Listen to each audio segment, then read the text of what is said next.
Welcome to this episode of Through Jeremiah's Eyes. This is your host, Jeremiah Pouncey, and I am here with William Teasley again. For third time's a charm. Exactly. But we're currently in the car on the road to Philadelphia, Pennsylvania. I have an interview for the number one vet school in the world, the Royal Veterinary College, which is over in the UK, and Will can tell you a bit about what he's about to be doing in Philadelphia. Man, I'm going to Philadelphia to visit Drexel University. I was asked to come and visit the college, or visit the university, visit the program that I'm looking into, which is their Peace Engineering program. So I'm meeting with my hopeful future professors and a couple of students that I'll be in class with. And I don't know, I'm really excited. And it just so happened that we were both going to Philadelphia on the exact same weekend. So we said we might as well hop in the car and do this whole ride together. So it perfectly worked out. And then guess what? We in how many? December, January, February, probably 4 or 5 months. No, for sure. Oh yeah, for sure. Because we have to, we gotta know. Yeah. I'm literally putting all of my eggs in this one basket type. And so this is crazy. This is a crazy format. I'm not gonna lie, because we've done podcasts for sure, but we are boxing traffic, literally driving. We are seven into this drive, and we have an hour and 35 minutes left. Yep, been on the road since 6 a.m. We're supposed to get there by earlier than that. Earlier than we're gonna get there. Yeah, I definitely had a meeting at 3, and it is currently 2:44. And we're scheduled to get there at 4:18. Yeah, but we'll see what happens. Everybody's cool. I'm really hoping that everyone kind of locks in for me. It's really cool about the fact that I'm an hour and a half late. I literally drove up this morning, so please have some consideration. But I feel like this is gonna be really important. I feel like this kind of needs to be a 2-parter, and we do them 24 hours separate from each other, because of course we got an 8-hour drive back. But this is really a momentous. Momentous is crazy. Yeah, monumental. It's crazy. You know what I'm trying to say, though. That's crazy. You know whatever word yes, I'm trying to say. It'll be a monumental moment. Yeah, because it's this is really us trying to figure out what we're going to do for the rest of our lives. Exactly. So, you going to interview for the best veterinary program in the world. Me going for the number one engineering school at the only program in the world that has exactly what I want to do. And then just so happened to be going up there to the exact same weekend. To the exact same city. The exact same place. Literally, I think Drexel's 5 minutes away from your interview. Yep. And so it would have been funny as crap if we sat here and we both came separately and we saw each other on the street. Right, that Spider-Man meme. But yeah, no, this is a really important moment for both of us. So we'll talk about it, the experience before and experience after. So how are you feeling right now? I'm feeling good. I'm excited. I can go into a little more detail about what peace engineering is. Yeah, I was about to ask you what I can do, but so peace engineering is kind of conflict mitigation using engineering practices. And with the work that I've done in the past, I'm looking to manage supply chains that are disrupted from wars. And so it kind of perfectly aligns with the work that I've been doing over the past couple of years, and then with a program that is strictly about humanitarian work. And so it's you ever have that moment where you think about something and your mind bubbles, you know what I'm saying, that rush of dopamine. I had that the second I put all the pieces together, you know what I mean? And so it's been all that I've been thinking about for the last week and a half, and we're gonna make it happen. This is what's gonna make it happen. So what's this interview like? What's it gonna look like for you? Let's see. It said it's gonna be a group mini series interview type thing. So how they have virtual interviews where it's broken up into little sections and different parts, but it'll have different sections that's gonna be testing on critical thinking, problem solving, cooperation, empathy, all those different types of things. Pretty much kind of like a character, more intangible test as opposed to tangible, because they have our resumes, they have what we've done. Yeah. So seeing how we work in group settings and things of that nature. So I'm feeling confident about it. Things of that nature. Like, it's not going to be an academic type thing, so I don't have to come prepared with, like, knowledge. And I don't think you can really prepare for, like, unless you plan on acting, but I feel like that'll kind of, like, bleed through.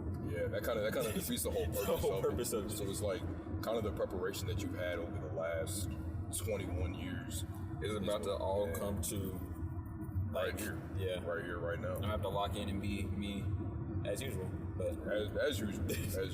It'll be fun, though. I'm excited, though, because this is where I want to go. I feel like being able to go to the UK, there are going to be 2 campuses, one in London and one in Cambridge.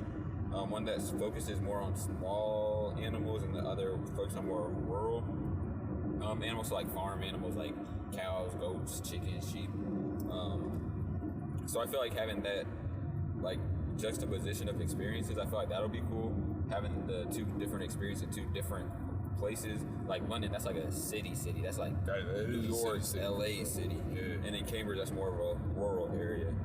So I feel like being able to have both of those experiences is going to be cool. And then also, just being in the UK, in another country. UK period is a flex. Like, and don't let me develop an accent. Like, come back. Chill out. If you come back eating like beans with your bread and stuff like that, I'm not going to talk to you. I'm going to cut you off immediately. Like fish and chips, nah, you better not. Fish and chips. Nah, I feel like it'll be cool to, and everybody has an excuse to just come to the UK. Yeah, exactly. Like, we got somewhere to stay now. Exactly. You know that's what I'm really excited about with like graduation and everything. Is it allows people to travel the world. Because like we've created so many amazing relationships with people over the last 4 years. It's like you truly make like lifelong friends. Yeah. And so, like, shoot. If everything works out, I'll be in Philadelphia. You know what I'm saying? So if y'all ever want to visit Philly, y'all can come visit Philly.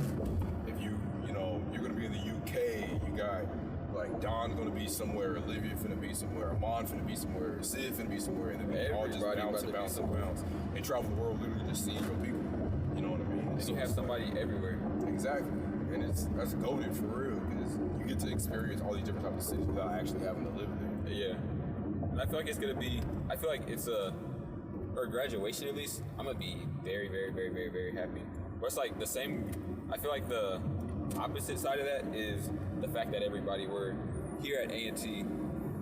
We're talking about A&T community. We're all here, like the friend group and everything, but then we're gonna all split apart. So I feel like that'll be a weird change instead of being able to see each other in person whenever, which is pretty much daily. Yeah, really. We'd have to put in more effort to like communicate with each other, whether it's like virtually on Zoom, whatever. We had like weekly Zoom meetings. Weekly check-ins. Room 113 check-in. Discussion boards. We got discussion boards, dude. Chill out, bro. Just go to side chat and be like, room 113, how y'all feeling? But yeah, no, it's tough though. Like, it's gonna be weird energy because legitimately I made like 13 friends on campus and that's pretty much it. So I don't know what I'm finna do without y'all, but like knowing that all of y'all are successful and living y'all lives, it's kind of all I need. So like, yeah, I'm just gonna be able to lock in. Text your mind, hey, how's the fish and chips, bro? And that's the end of the conversation. The fish and chips is crazy. How are the fish that you're working on? The fish that you're working on. But, while partnering with the World Cup and the NFL and becoming the King of England somehow, even though you weren't born into it. Like, who knows? Bro. You know what I think would be fun? What? I think it'd be fun to like tell the story of how we met. Because there's some interesting dudes just sitting in a car headed to Philadelphia. You know all right, you tell it, because I feel like you're a lot better at telling the story than me. I got you.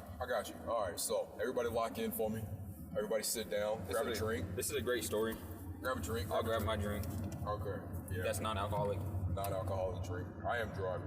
But, all right, so, North Carolina A&T State University circa 2019, like, what, October maybe? It was cold. I have no idea. Actually, yeah, I have no clue. I think it was... No, it had to have been before. It had to be like May. Yeah. Whatever, doesn't matter. Let's just call it May 2019. We're about to graduate high school. We already decided we're coming to A&T. Everything's gas. At A&T, we have the new student orientation called NSO. And there are a bunch of different NSOs, and both of us happen to go to the first one, right? And so, I took AB Calculus in high school, and so I was pretty good. Got a 5 in the exam. Good vibes. Flex. Exactly. Not to flex, never to flex. But we are sitting here, and what you did, because I'm an engineer, I had to place out of taking like pre-algebra and pre-calculus and all that because I'd already taken it, right? That was the same exact thing for me with like. Cause Let me get there. I got you. Let me get there. So, so this is us walking into NSO. We didn't know each other. I'm with my father, and I walk up to the table, and I'm like, "Hey, I'm here to take this test to place out of AP Calculus. Where is it?" And the dude's like, "Oh, y'all are late. It started about 10 minutes ago." And so my dad looks at me. I look at my dad. I'm like, "Hey, I gotta go. You be easy, right?" Turns out Jeremiah is standing directly behind me, and his father said, "Follow him," right? So they give us the building that it's in. They give us the room, and I just start running. Now this is coming after the best shape I am in my life. Like if NSO 1 was on like Sunday, I just ran in states on like Friday in track and field, right? And so I'm in the best shape of my life. I am hauling butt to this building, right? And so I'm running, and I look behind me, and Jeremiah is on my shoulder, right? Like if you ever run, like somebody's on your shoulder, like they're just like, pacing, bro. And it started to piss me off. I'm like, who is this dude keeping up with me? Doesn't matter, right? So we make it to the test, walk in, we're like 5 minutes late. They haven't really started it yet, but like we're clearly supposed to be there earlier than that. And so we come in, we sit down, they pass out the test, and like I said, I got a 5 in the exam. So I was like, all right, word, I'm gonna ease through this. Took less than 20 minutes to finish, right? And so of course, me and my hubris, I was like loud when I closed it. I like crumbling the papers, and you'd be all loud and everything, da. And I'm like, to show everybody that I was done already. So I'm like, all right, cool, finish. Cool, good vibes. Jeremiah just happened to sit directly behind me. I turn around, this man is comfortably on his phone. Like has been sitting there for a minute. So I was like, Clash Royale. Yeah, probably, you know what I'm saying? Free promo if y'all want to sponsor us. But I'm like, who is this dude? Like, I just finished in less than 20 minutes, and he's been on his phone for at least 5 minutes. What in the world is going on, right? And so afterwards, we decide, we come here, we're like, bro, who are you? Like, how did you keep up with me? Did you take calculus? Like, what is going on? He's like, oh, yeah, like, I used to run track and everything. What events you run? The 8? Right. What events you run? The 8. You know what I'm saying? You say count already. Let me tell a story. So, I'm sitting here, I'm like, oh, I ran track. He's like, oh yeah, I ran track too. I was like, all right, word. What event did you run? He was like, oh, I ran the 800. I was like, that's crazy. I ran the 800 too. He was like, what's your time? He was like, let's just say like 2:04. I was like, oh, that's crazy. I just ran a 2:04 on Saturday. So I was like, oh, that's crazy. I was like, well, how did you finish the test so fast? He was like, oh, I like took AP Calculus in high school, like dual enrollment or however you did it. And I was like, oh, that's crazy. Then you did well. And I was like, absolutely. So we were like, oh, nah, we're locked in, bro. You seem cool. You seem good vibes. Pass each other's number, go to NSO, separate, right? He goes, finds his dad, I go find my dad. So we're texting each other. It's like, hey man, it was nice to meet you. You know, I don't really know nobody on campus for room. And I'm worried about this roommate assignment. And so I'm like, yeah, no cap, me too. Did you want to just, apply to be roommates with each other? He's like, oh, absolutely. But I send a text, I'm like, hey, to be honest with you, I don't even know if I can be a roommate type because I'm on a full-ride scholarship and I know we have to room with other people on a full-ride scholarship. This man, I was like, says ... Dowdy? Question mark. So I was like, Dowdy? Exclamation mark. And after that, we've been locked in, bro. 6114. Hey. Neal Hall on North Carolina A&T State University's campus. Never had an issue, never had a problem. This has been my dude since literally NSO 1. Any crazy idea that he has, I'm in full support of. Any crazy idea that I have, he's in full support of. That's the first contact. Literally the first contact I ever made. And then from that, really I like to say it feels like our friendship kind of grew out of that. You know what I'm saying? Because then met Don. We both met Don in separate occasions. And so then when Don came together, that was really cool. And then you had Don the girls. Lucy. Yeah, Don didn't know Lucy, and the first time that all of us met when we actually got to campus was I had texted Don to hang out. Don was rooming with Cam, and then Don knew Lucy, and then we all went downtown or something like that. And then everything just kind of grew and grew from there until we have a 13, 14, 15 person friend group freshman year. And everyone was just on great vibes, you know what I'm saying? And so 4 years later, here we are driving. And then now we're driving to Philadelphia. Where do you need to go? Philly? Yeah. Where do I need to go? Philly, you know what I'm saying? Yeah. Like, it's just crazy, man. It's really crazy to think about. So that's the William and Jeremiah lore of the day. From running to wherever we did to take that placement test. It was in ACB for sure. To now driving to go and try and decide our futures. Just literally decide our futures. I'm gonna stamp it now. You're gonna do amazing in your interview. They're gonna be like, man, we need this. We need this dude. Like, we need. They may just give me the acceptance letter right there. Exactly. They might as well, bro. They might as well give you a passport or a British passport visa and some fish and chips right there. Fish and chips is crazy.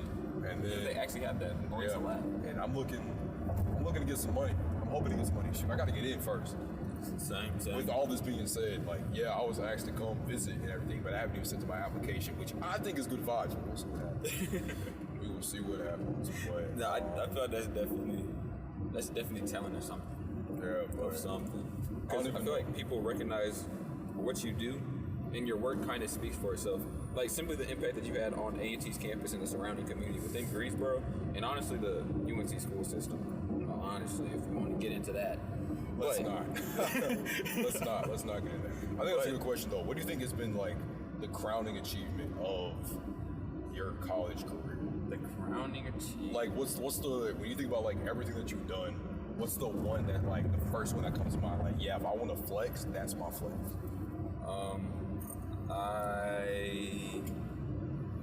I mean, I feel like people are really impressed when they know that I've written a book. Yeah, no cap. So that is like the first thing that comes to mind. But I'm really proud of winning the, when I was interning with the NFL, the C-Kit Challenge, which is a business pitch competition. Because it was like, I picked up the minor a semester before I applied for that. I had taken one business class, and I was like, I'm gonna do this. Yeah. And then went and did it. Was with a whole bunch of people that are majoring in business, and like sports and media and everything, and then brought up the idea to the group, and the group rocked with it, and then took it from there, had to pitch it to like NFL executives and directors, and then actually won. So I was like, whoa. Yeah. This is kind of crazy. So I feel like kind of crazy, man. That, I feel like I do a lot, so I'm like proud of a lot, which I feel like is also a good thing. But depending on if some stuff that I have in the works shakes out, then that would definitely be it. Yeah, no cap. What about you? The first one that comes to mind, and the one that like I'm truly most proud of, is the evolutionary resource model, because it's like legitimately that is it was holistically like my work, you know what I mean? Like, yeah, sometimes when you do projects or like when you're asked to do research or something like that, you have somebody over you that's kind of like guiding you in the direction, and you're kind of answering their questions. It's like I was the one that asked the question and answered the question. You know what I mean? And from that, you know, it's spread throughout the entire UNC system. It's legitimate research that's being utilized. It's like a resource on campuses in terms of their resource access systems. It gets money for, like, that kind of research gets more money and all these different types of things for these kind of institutions. I don't know, that's the one I'm really proud of. And it seems as though, like, every time I do present it, everybody's like, it makes sense. You know what I mean? Like, I don't know, that's my one. Like, it just feels really good to be able to have my name on something like that. From idea to plan, to execution, and then it's actually getting implemented. I feel like that's the biggest thing. The fact that the actual implementation of it is crazy. Because having an idea, that's one thing. Being able to plan everything, that's one thing. But actually executing on it and making it have an impact, I feel like that's like the biggest thing. Anybody can have an idea. Anybody can have an idea. And I've done plenty of research that nothing ever comes out of it. Like, something is genuinely coming out of this. And so it's like, that is my work. You know what I mean? Like, if anybody ever brings up, like, SEPs or brings up, you know, the resource access models or anything like that, that's my terminology that they're using. And that is so cool to me. You know what I mean? And it's dope. Right. And you did it at 19. You know what I mean? Because you wanted to. Could literally just goes, it's crazy. I feel like you're philanthropic in your mindset in nature. Oh, I forgot about Illustrious. No, that's pretty cool. That's pretty cool too. No, I dead forgot about that one. I didn't even think about it. I think I'll trade that out. Actually, yeah, that one was pretty cool. I'll say Illustrious is the most proud I am.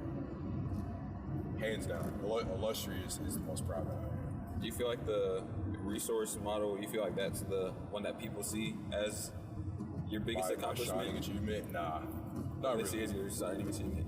I think the swipe out hunger is what people really look at. Yeah. When they see my name, I guess, because it is something that's like still on campus. It's still something that's regarded as instrumental to that. Changed the game, literally. Not changed the game. I wouldn't say all that. I bet you if we took a poll, it was pretty cool. If we took a poll, if you want to talk to administrators, we can talk to whoever. Yeah. But regardless, I think that's the one that people like attribute my name a lot to. Mm-hmm. But that was like freshman year, you know what I'm saying? Like I've done a lot of work since then, and more work that I'm proud of since then.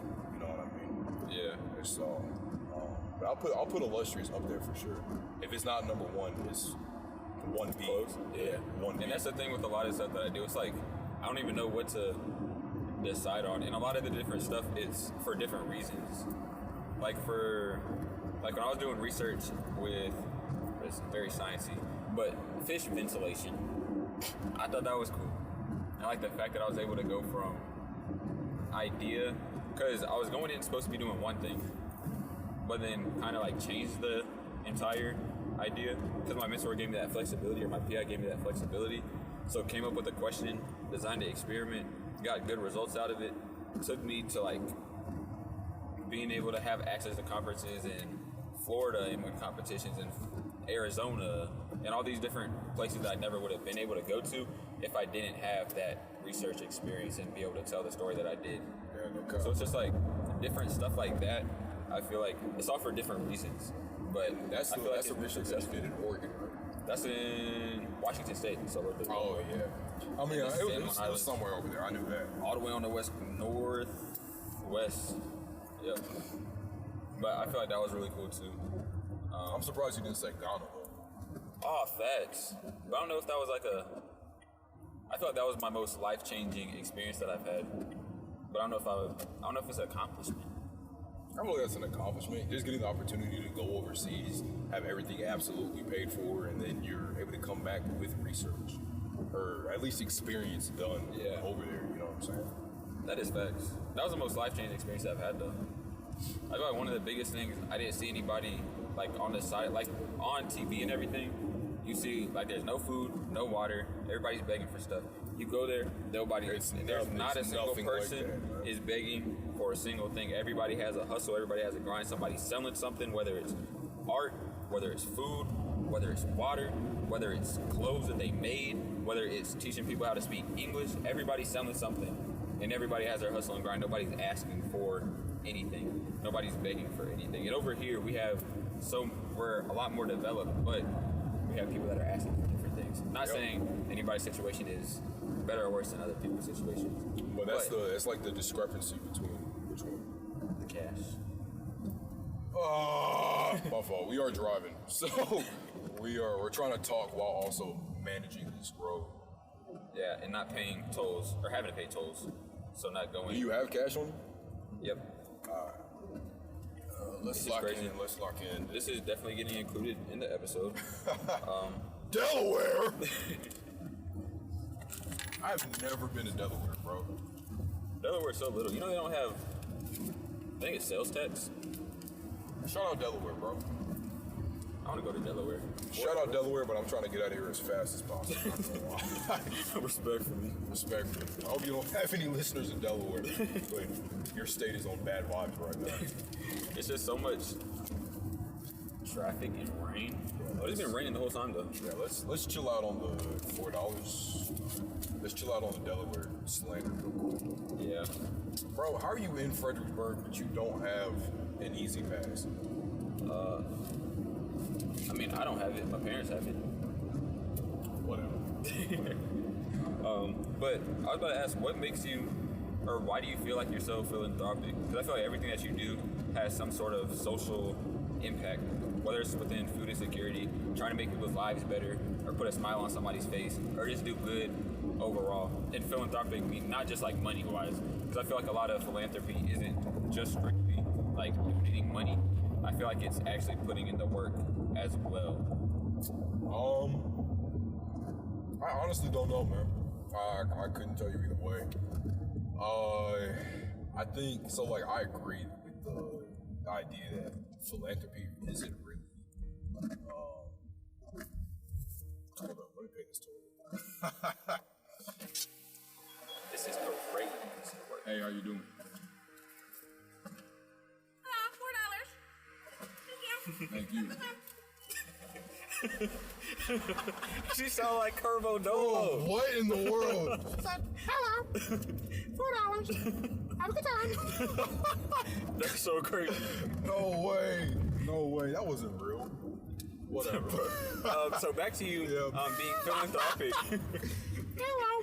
$4. My fault. She was probably a sweet human being.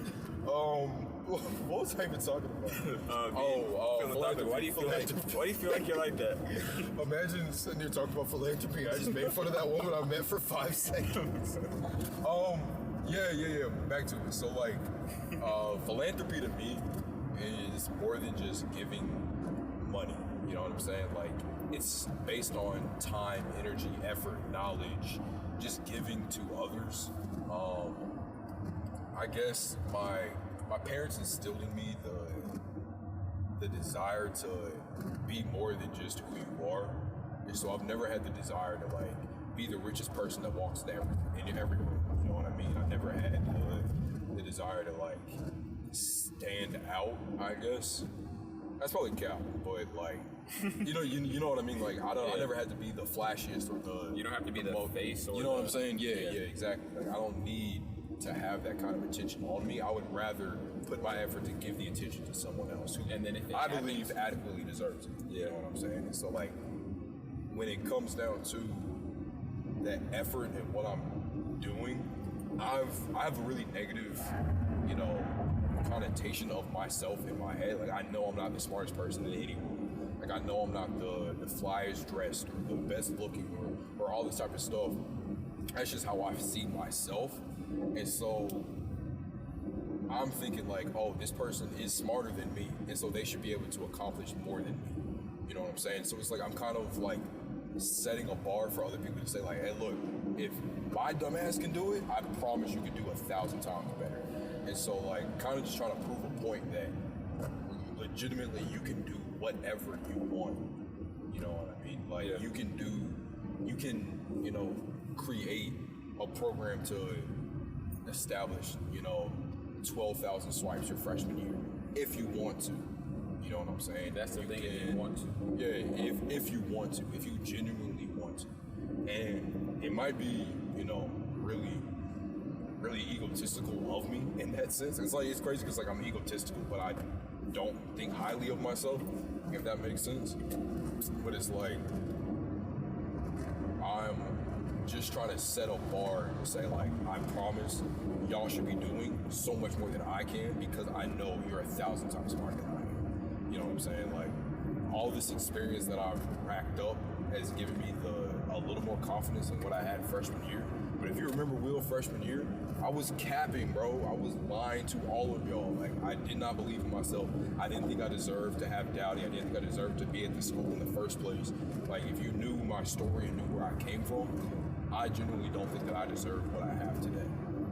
I believe that everybody else deserves that opportunity to be where I'm at, and there are just obstacles in their way. And so I want people to outshine me. You know what I'm saying? I want you to do more. I want someone to come up with a better version of Swipe 100. Knock it out the park. You know what I mean? We just hit the fattest traffic. This is crazy because we were supposed to be there about an hour ago, and we still have an hour to go. Bro, I swear I've been driving for like 3 hours on a 3-hour drive. Like, whatever. But yeah, like everyone should be smashing everything that I do because y'all can. Like with Illustrious, the whole idea came about because I was talking to Amon and I was like, hey, look, I want to host a sleeping bag drive. And Illustrious is a nonprofit clothing brand that I'm running right now. And I was like, I want to host a sleeping bag drive. And he was like, look, sleeping bags are expensive, bro. I was like, I bet. Well, it sounds like I got to get some money.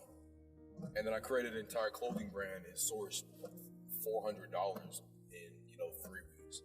You know what I'm saying? With limited experience when it comes to clothes making, in my opinion,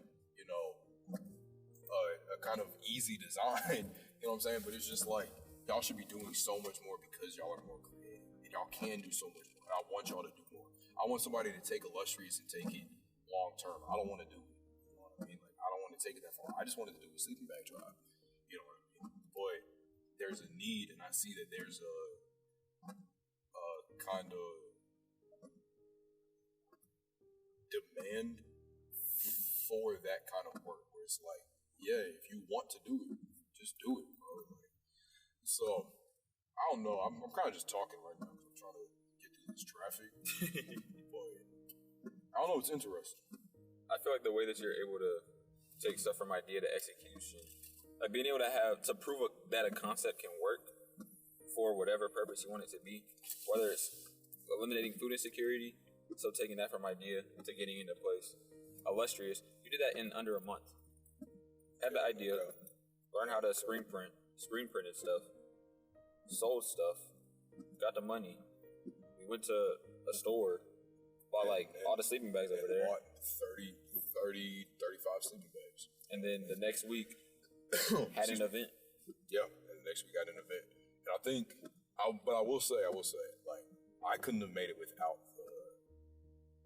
the team that I have behind me. You know what I mean? Like, in the work that I've done, I literally would not be here without literally every single person I know. Like, I wouldn't have learned how to screen print without Amon Kinley. I wouldn't be, there are so many things I wouldn't do without Amon Kinley, Sidney Brower, Donald Hartsford, and Jeremiah Pouncey. You know what I mean? Like, and I just found my family. You know what I mean? And so, I don't know. Maybe that's the level of privilege that I have that I don't take, that I kind of take for granted, I guess, when it comes to like wanting to put people on and say like, yeah, you could do better, because y'all ain't got a Amon in your corner.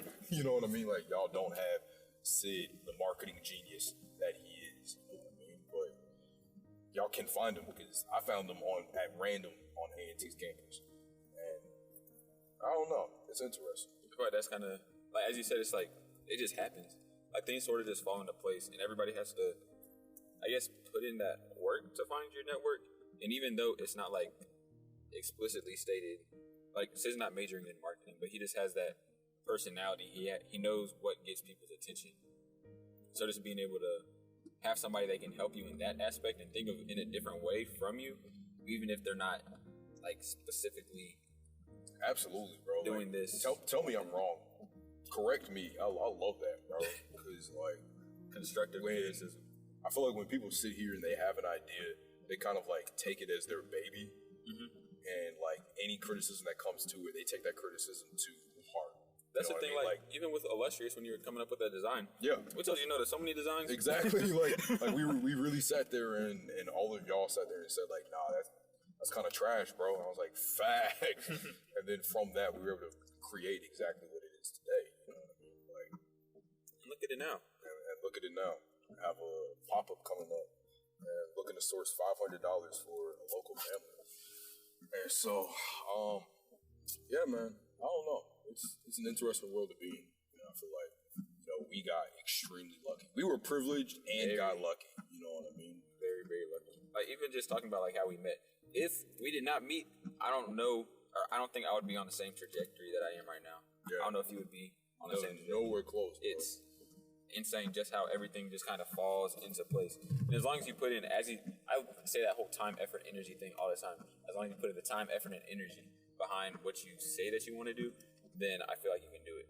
It's just, you got to actually take the initiative. You can't just want to do something. Exactly. You actually have to put in the time and the work to be able to do it. Like, we're on go, running, doing different stuff. Every day. All the time. You may not see it. Every day. But doing stuff all the time. Yeah. Like, it's not for the attention, it's for having an impact. There is plenty of stuff that we just be forgetting to tell each other. I just be forgetting to tell people because it's like that's just part of your day. That's kind of your existence. Is going from A to B to C to D to J out of nowhere back to B. You know what I mean? And you just get comfortable in that space, and that's what makes me comfortable. I couldn't imagine just sitting around, bro. Yeah, I couldn't imagine. I can't do it. I have so many ideas, so many things I want to do, and then so much of a impact that I want to make on like the entire world. My thing is, I want to make so much like the biggest splash in the way that I can. I'm very competitive. I have a really big ego, but it's not in a toxic way. It's not in a bad way though. But it's like my ego, like I threw it up into space, and it just keeps on flowing, getting away farther and farther. Confidence. But yeah, confidence. It's not in a not in a bad way. That brings up a point of like, do you think we're arrogant? I think we can come off as arrogant sometimes. I mean, real talk, real spiel. I think we can come off as arrogant. I know I can, and that's why I like try not to talk about myself because I know if I do start talking, I'm not gonna stop. You know what I mean? Like, I feel like there's a level of arrogance to that. More like talking about myself. I mean, I feel like the thing that I run into is me also being highly competitive. Like, I don't know if anybody else is more competitive than me, but I also think that everybody can eat. Like, I want everybody to do the best that they can in every single thing. I will help you get to where you want to get and make the impact that you want to have, but you're still my competition at the end of the day. We can collaborate though. Yeah, we can collaborate. I want to see you at the finish line too. I'll see you at the. I'll watch you cross the finish line. I'll watch you cross the finish line. But I'll do everything in my power to help you get there. Yeah. And it's like I don't want the. Actually, I do want the attention. See, and I think that's where that level of arrogance. Because I was gonna say the same thing. like I love it, bro. I love it. Like, I'll be honest. This is gonna come off bad. And anybody listen to this, I promise you, they're gonna hate me for it. I love getting DMs and not answering them. I eat it up. I eat it up, bro. Like, I don't know. There's just something about it. That's arrogant. That's arrogance, for sure. It is. For sure. But it's support. And I feel like it's not a... This is crazy. We need to start a podcast. Chill out. Chill out. We were just talking about it. We were like, yeah, we're going to start a podcast when I'm in Philly and he's in the UK. And we'll call it Egotistical. That's crazy. Or Across the Seas. Across the Seas. Across the Seas conversations. I don't know. We'll see. Something. We'll see what happens. We'll make something shake. Yeah. Yeah, nah. I feel like confidence. I feel like if we both get these, I'll say when we both get these, right? That would just take us to another level of arrogance that I could not handle. We talked about this. I couldn't handle it, man. Y'all don't stop giving me attention. I can't handle it. I feel like you've been saying that for years now. Yeah. Literally stop giving me attention, please. I cannot handle it. Y'all don't want me to handle it. I have a TikTok, literally quote, stop giving me attention. Stop giving me attention. Do you feel like it fuels your motivation to make the biggest impact that you can, though? I feel like for me, with all the stuff that I do, like hearing people like what I do, they'll be like, oh, that's cool that you did that. How'd you do that? Can you help me do that? I'm like, I actually think I'm cool. Yeah. But I'm going to help you. Yeah. But I love that. Yeah. I eat it up. I don't know. Like I said on the last episode we did, I don't want to be an inspiration to anybody because I don't deserve to be like a role model to anybody. Excuse me. But like, I like being seen as a resource more than a role model, I guess. You know what I mean? Like, I like when people come and ask me for help. Yeah. Because that means like I'm recognized as, someone that can give adequate advice to somebody else. Yeah, I think and that's why I like people wanting to come to me to be able to like support them. Yeah, because like that, I guess that kind of justifies or validates what I'm doing, like the impact that I'm having or what I can do. I guess.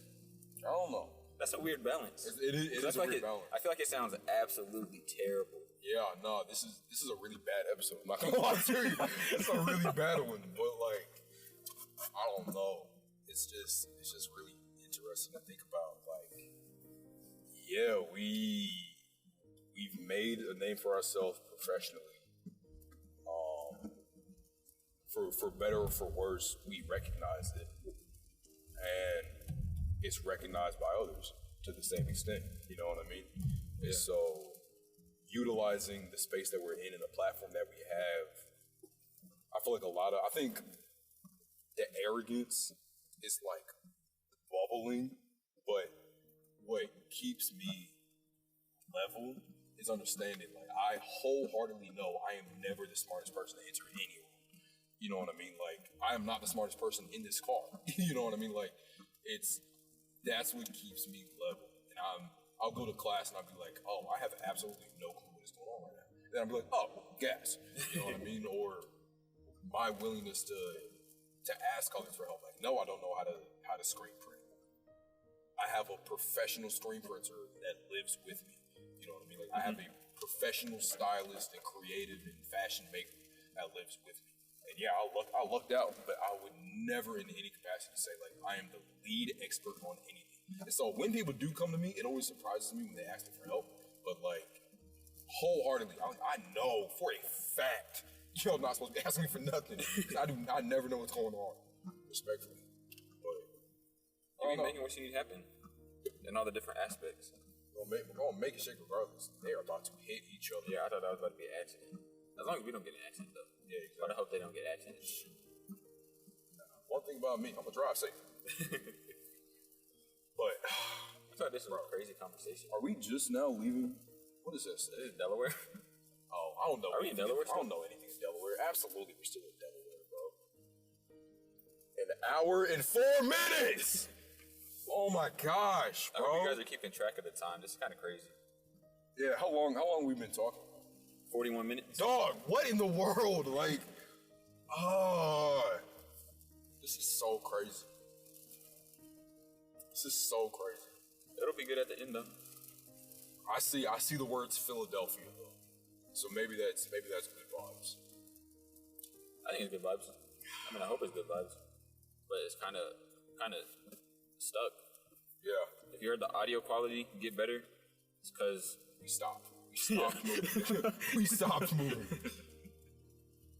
Oh no, man! What y'all don't even know is, like I said, we've been on the road since 6 o'clock this morning, and he was like, "Hey man, I want to do a podcast on the road." And then I promise you, he materialized this mic out of nowhere. Like, he didn't reach in a bag, he didn't reach nowhere. He, like, pulled it out of nowhere. Like, he just stayed ready for this. Go ahead and get over it. hey, if you gotta get ready, what is it? If you stay ready, you never gotta get you ready. never gotta get ready. I feel like this is a setup. You knew you were gonna do this. Shut up. Shut up. Nah, this is fire though. I feel like we gotta start a podcast now. Oh, of course. Don't let it interrupt your water bottling business. About water bottling? What an event. There's so much. What would you name it?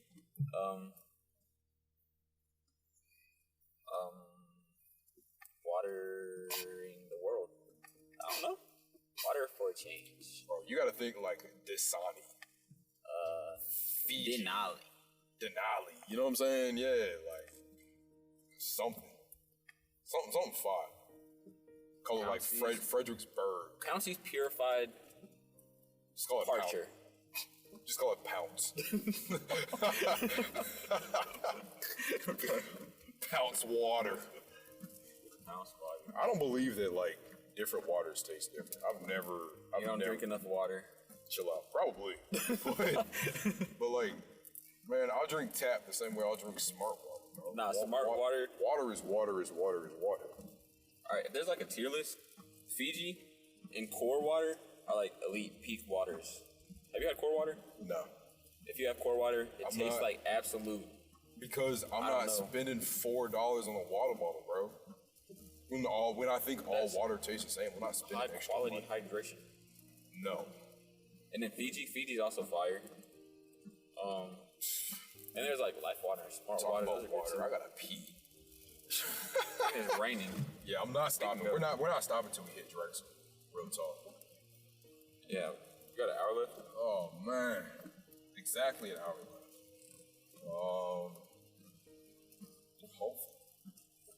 supposed to be there 30 minutes ago.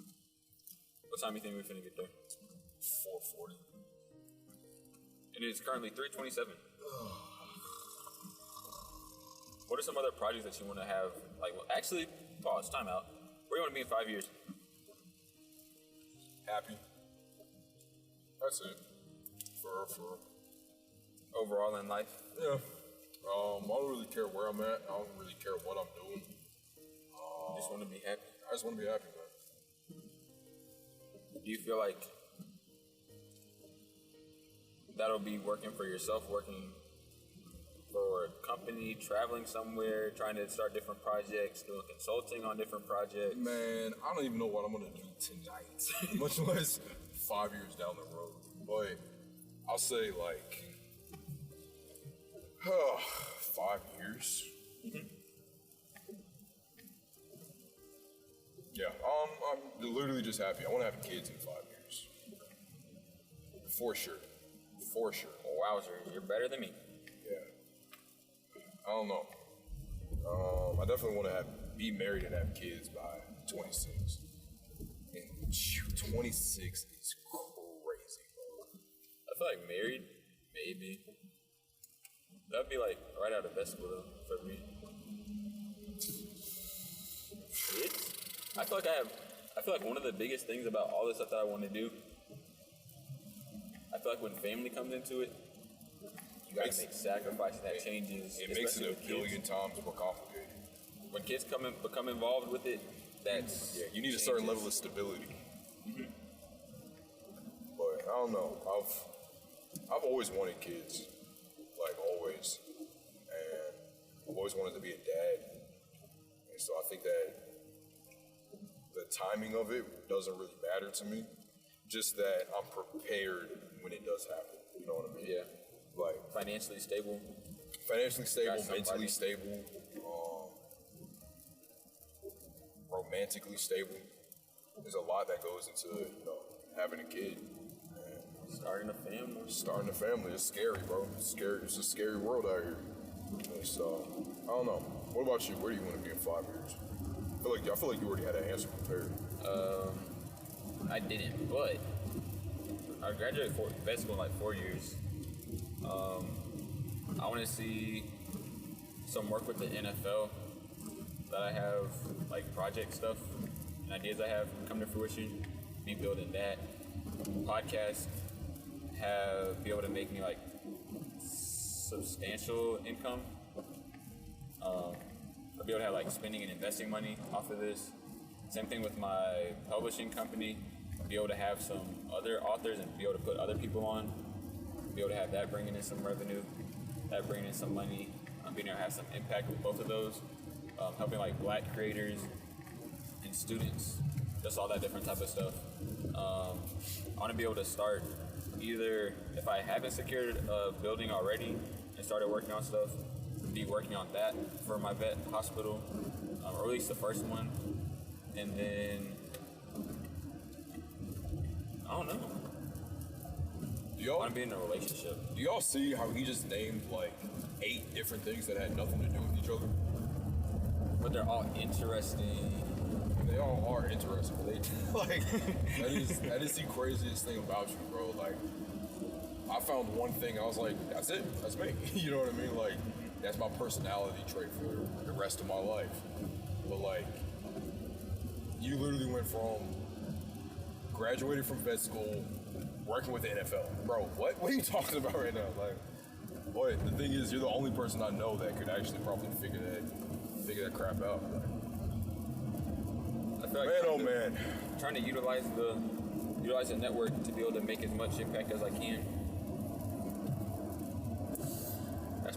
That's my main thing, and be able to actually make it happen. Because everything that I talk about, I see it happening. So it's just a matter of actually making it happen. Actually making it happen, yeah. Which is going to take time, which I got to be patient for.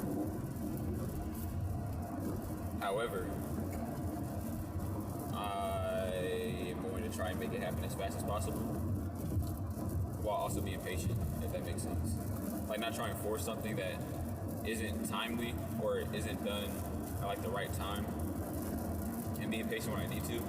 But of course, trying to hit and make everything that I want to happen. And be able to make a big impact on everybody around me. I want to be able to see some people that I've like mentored. That's one of the biggest things. Be able to see people that I've mentored, see where they're at in their careers, and see them hitting goals and doing things that they want to do and accomplish. And friends, same thing. Be able to see everybody eating, everybody be successful. Because at the end of the day, I just want to see everybody eat. Yep. If everybody's eating, Jeremiah's happy. Jeremiah's happy. That's all that matters. And it's eating, and it's in terms of the quote unquote eating, it's like in different aspects. You know what I'm saying? Like, I think the biggest, the best idea that you ever come to me with was the track and field. What was it? It was like the league. Yeah, like the league for track and field athletes. And because it's like, as a former track athlete, it's like that's just something that we just did not have. And like 1% of 1% of track runners have opportunity to run post college, but they put their entire life into that. Yep. And so giving them a place and a space where they can continue that kind of work, that's everything, bro. Like, you're allowing thousands and thousands of people to eat, and I can see it come to fruition and be able to say, like, yeah, the dude that came up with that idea, he was my roommate freshman year, crazy enough. You know what I mean? Like, and so Get you involved in it, be able to have different initiatives and projects. And every time, like, I have, like, all these different ideas, it's like how I can bring other people into it. Like, people that I know, people that I can trust, bring them into it, and then let them have the impact that they have. I don't know, I feel like, what do I feel? If you want to work. My fault, I was reading a text. Don't text and drive, y'all. What else? I don't really know. Kind of cool. I like spaces like this. I don't know. I feel like it's a really pretty skyline. One side is city, the other side Straight water. water, land. Bunch of smokestacks and everything. It's kind of looks like Lansing. Like, I miss the north, bro. I miss the north so bad. Would you stay in the north? Yes, absolutely. You like being cold? Yeah. Maybe Yeah. better than me? I like the cold. Like, I like the north as a whole. I'm supposed to be up here, real talk. I'm not supposed to be in the south, bro. I'll take the south any day. But one of the things I don't like, or at least about the north, is the temperature. 'Cause I'm already cold all the time. So the cold, it just like, it like changes the dynamic around like everything. Yeah. And then that's one of the things over in the UK, it's like cloudy a lot and cold. Yeah. It looks exactly like this all the time. Yeah. I like San Diego area. It's just very expensive in San Diego. Oh, yeah. I want to go to the West Coast at some point. I don't see myself ever really doing it, but like, actually, I don't want to go to the West Coast. That was Cal. I don't want to go over there. Real talk. I'm an Eastern dude for sure. Like, I don't know what it is. I think the furthest I've ever been was in Boy Scouts when I went to New Mexico and Colorado for Philmont, which was like a high adventure camping trip that we went on.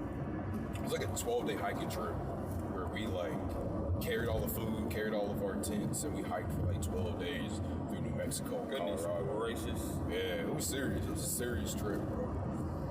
It was a serious trip. I think about that all the time, and like, I think about the fact that I don't think about that enough. Because I was 15. That's insane. 15, I think. Yeah, and it was truly like I should have way more core memories from the time where I hiked for 12 days. But like, your entire personality changes on a trip like that. You know what I mean? Like, I've been a Boy Scout since I was 6 years old. You know what I'm saying? So like, Troop 230, Greensboro, North Carolina. And they were all really good people. Like, I was really well taken care of in Boy Scouts. Being like, my family being the only like stamped African American family that was in our troop. You know what I'm saying? Like a lot of people, or a lot of times, of course, you have the awkward moments of, you know, this is a slight racial joke that could have been made, or something like that. And of course, all those issues were addressed. But I can say that troop genuinely loved and took care of my family. And so, big shout out to Troop 230. But like a trip like that, you learn so much about yourself and what you're physically able to accomplish. Figured out that I'm like really good at navigation, and I love looking at the stars, and you know. Now the stars are crazy. The stars they were crazy out there, bro. Like, no, because all the light pollution and living in cities, you kind of forget. But literally, the sky is full of stars, and you're able to look at them. It is beautiful. Yeah. I was about to say, when I was in Washington State, like actually just being able to look up and see stars. And there's so many of them. It's the craziest. That sounds so dumb, but there's so many of them. Yeah, and you can see like the bend of the Milky Way and everything, and you never think that you could do nothing like that. Exactly. But like that experience was one of the most instrumental of my life, because it was like the first time it's the longest I've gone without technology since I got it. Yeah. You know what I mean? And so, of course, like the first 3-4 days, you're like, okay, I might be able to get service here, or I might be able to get service here. Or like, I'm trying my best to find service so I can see what's going on in the real world. By day 4, everybody's been trying it. Everybody's phones are dead. You're around the same like 6, 7, 8 people. Y'all all smell absolutely terrible. You've been eating, you know, cinnamon apple oatmeal for the last 5 days. And that's it, you know what I'm saying? And then you're supposed to live for another 8. And by like day 5, we were just all locked in a unit. And then when we came back, it was crazy enough. Pokemon Go. It was, I don't know how old I was, but whatever it is, it's the year that Pokemon Go dropped. Because we came back and everybody was on Pokemon Go. And we're like, what happened is going on? Like, legitimately, there was one day that we had a donkey that we put our packs on and would carry all of our stuff. That's a crazy story. I've been forgetting about that one. There was one day that we had a burrow, right? So the way it works is like with Philmont, you would go to base camp, and then you had mini camps that were like spaced out all over this, like, I'm gonna guess a number like 200,000 acres or something, or 20,000 acres. It's something crazy. It's a lot of space you get to hike through, right? It's 12 days, of course. And so a lot of mini camps, and they all had like kind of different energies and different themes to them. So like some you might have like banjo players, and then others might be like kind of like a cantina where like you can kind of stop, and then other one might be like archaeological, and so you can look at stuff, and then you can go on different treks and see different things based on what the students are wanting to do, or the Boy Scouts are wanting to do, whatever, right? Cool. So there's one where we had signed up to get a burro, and it's just a donkey that would carry your stuff. And so we get the burro, and we had just got from a cantina, right? Because that cantina had like power and everything, everybody was charging their phones. And so one person messed up and said, hey, look, I'm tweaking. My bad. So you know, like the grill, because of your like window in the back, it looks like it's talking to me. I might just be tired. I saw the mouth moving. I was like, bro, what in the world? My fault. But so yeah, like we were able to charge our phones there, and then one person messed up. They were like, oh yeah, on that trek, there's one cell tower that you can get service from, right? It's like day 8 or 9, right? Like I want to talk to my mom, I want to talk to my dad, I want to talk to my friends. Like I was excited, I was ready, right? And so they give us this burrow, and then everyone pieces out. The way it kind of works is you might separate, so you have like the fast moving group, you have a slower moving group. The faster group will like take more breaks because they need the slower group to catch up or whatever. And so this is what we were doing, but everybody was excited to get to that one spot that had service. And so we scattered. But I was the navigator that day, and so I told everybody, like, go here, go here, go here, go here. These are going to be our stops, and everyone just keep on riding. But where the service was like a mile out of the way of what we were supposed to be doing. When you hiking for 12 days, a mile is like, you gotta think about that. Like, is it worth walking a mile out, mile back, just to text my mom? Absolutely. You know what I'm saying? But some people would be like, absolutely not. And so we split apart as a group, and it was the craziest thing. It's the only time we've ever done it, right? And so we were scattered like across 3 miles, our entire troop. And there was one guy, Sam Ellington, I think his name was, who had the burrow. And so it was like me, my friend Zach, I think it was Patrick and his little brother, right? All of us were together. We were searching for service. You had like, I think Patrick's little brother's name was like Andrew or something like that. You had the other group, and they were there, and they were like, nah, I'm just gonna go straight to camp. I'm tired. I'm not walking 2 miles just to text somebody, and they're probably not gonna answer immediately, right?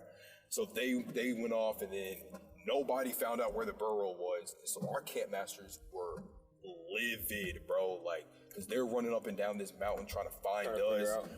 Sam is alone by himself trying to rally like this massive donkey up these hills and stuff. Is the craziest thing. Like, I can't describe to you how insane of an idea that is, like, being out there. Now it doesn't sound that crazy, but like when we were there, it's like you can't contact anybody. You can't get in touch with anybody. We're sitting here BSing because we want to text people.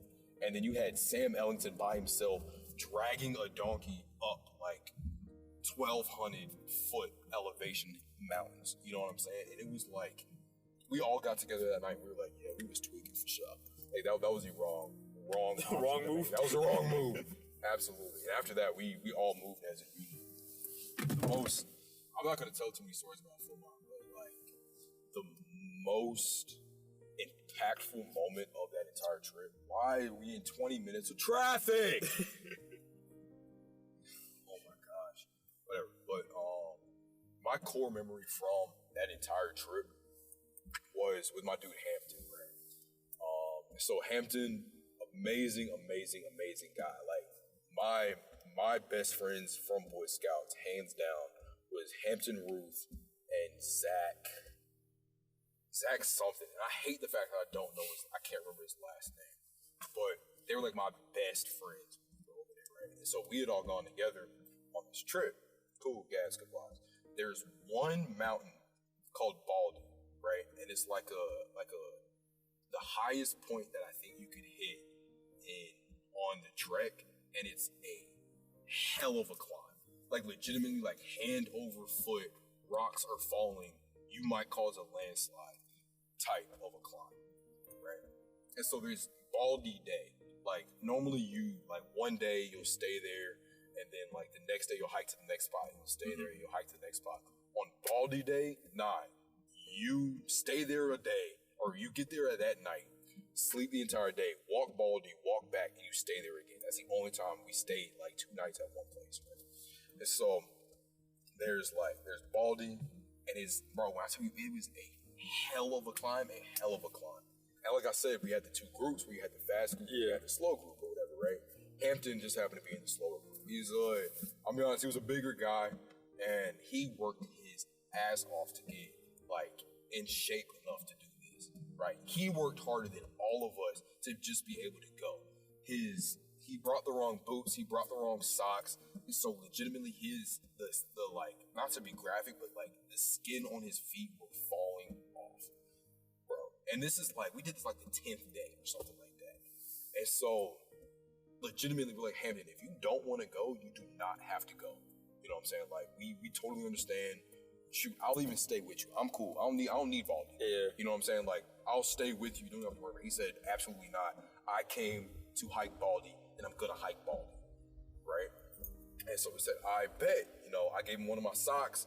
Zach gave him another one of his socks. And so Zach and I hiked with one sock on all the way up to it. And so he had 2 kind of good socks that he could wear. And he had, bro, when I tell you his toes were poking through his boots, like they were thrashed over this like 140-mile hike. And so we're sitting here and we're climbing and we're climbing and we're climbing and we're climbing. And finally you hit this point. Literally, it's like trees, rocks. Nothing. Right? Oh. And that's when you start crawling hand over feet. And the faster group, they stopped right at that clearing. Right? And Hampton, he has 2 sticks. He's fighting, but he never stopped. He didn't stop a single time all the way to that clear, right? And so we're like, all right, Hampton, take your time, relax, just breathe, do what you got to do. He said, absolutely not. Let's go. And I was like, absolutely. And when I tell you, we all like put him in the very front, and he set our pace to go all the way up there. And we were, you know, laughing and joking, and we were playing songs, and we were singing. It was the most together we've ever been as a unit, because like I said, we split up into groups. So you had like the faster group, they were bonding, and the slower group that they were bonding. But when you brought them all together, we stood right behind Hampton. And then finally, after like an hour and a half of like climbing up here, we are having an amazing time. We make it all the way to the top, and Hampton's the first one to see over the clearing. And he just busts out in tears. And that caused me to bust out in tears. And then Zach bust out. And then the Scoutmaster bust out. And so all of us, we're looking and we're like, it is the most beautiful thing I have ever seen in my life. Like, if I could, I don't think I have a single photo of it. But when I tell you, like, climbing Baldy, just seeing that clearing and then like what it took to get there and him being the first one to see it, it was easily one of the best moments of my life. And I don't think about that enough. But like, shout out Hampton, bro. Like, he deserved it 100%. That's like a core. Yeah, I was about to say, that's like my brain is insane. bubbling thinking about it because it was the most beautiful thing I've ever been a part of. Real talk. I need to text my boy Hampton. I wonder what he's doing these days. It was truly beautiful to see. That is insane. Yeah, it was crazy, bro. It was like we didn't even talk about it. It was just like he was the first one to go, and all of us just understood like he's going to be the first one to see it. Like, he needs to be the one because this is going to mean a billion times more to him because, you know, we were young. I was running track like 120 miles. Yeah, it's going to suck, but we're going to get it done regardless. You know what I'm saying? Like, nah, he worked the absolute hardest to see it, and he should be the one to literally come over the clearing. You know what I'm saying? So it was beautiful, bro. One of my favorite memories. What's one of your favorite memories? I've been talking. One of my favorite memories. I don't know if anything. Is it bad I have to think? I thought all of mine relate to stuff that I've done, like school-wise. I can talk about I can tell you a story about when I was at my internship, like my research, when I was doing my research. I don't care what you're telling me about. What's your favorite memory like? Core memory makes your brain bubble tight. Yeah, so this happened like a few years ago, or a couple years ago, in Friday Harbor Laboratories. So Friday Harbor Laboratories is where I was doing the research at, and that is through the University of Washington. It's a research lab that's in the San Juan Islands, which is a group of islands off the coast of Washington State. So it was a completely like remote, not remote area, but kinda. It was small enough of a place that we had a complete bubble around us. No visitors were going out there. We were going out like if we need to go to get groceries, like we just send like one person or two people to go out and then come back, different type of stuff. Like we had a bubble, like how the NBA had a bubble around Disney. Yeah. We were in a bubble. So there was one day I was on my fitness grind, all that type of stuff. They had basketball courts, we go to basketball courts, and then I also run. So one day, one of my good friends from the program, Zoe, she also ran track, and they had I think it was like a high school, and we would usually go, and then there was this other girl that also like ran track now in college. So we would all go to the track and run down the track, blah, blah, blah, to work out. But this one day, we couldn't get to the track, so then we were like, okay, we're just about to run on this trail in the woods. So we're like, okay, boom, Zoe and I were gonna go and run in the woods. So running down the trail, and then we see this little path. We're like, this seems quite peculiar. Yeah. So then had to like go through different like bushes and duck through trees, make sure we didn't get poked by like little like plants with spines on them, everything. And then so went through all that, and then we came out into this clearing, and it's like the most, like how you're saying like that view made you like emotional in a way.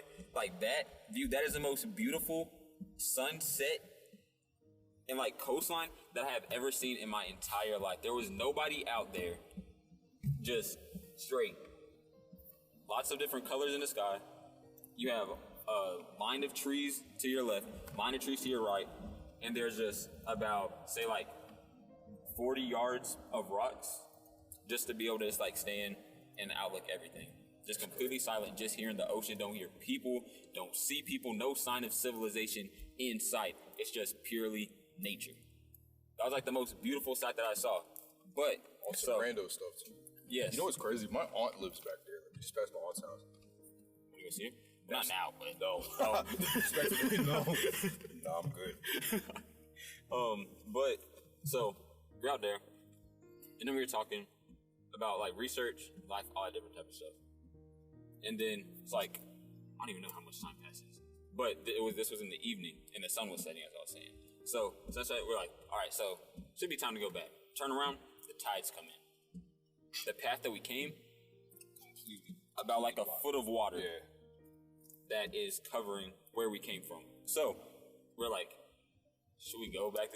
I didn't want to get my socks and shoes wet. Right, because y'all had to run Like, back. we were- That's a no-go, bro. So I was like, we can just go this way. And she was like, okay. So then we went that way. Right? Didn't have like a path, anything. But it looked like it may have been like somebody had gone there before. So started going through. And then we were trying to get back on the trail. Couldn't see the trail. Couldn't find a trail. We were going through trees, bushes, having to climb up hills. Nah, y'all got lost.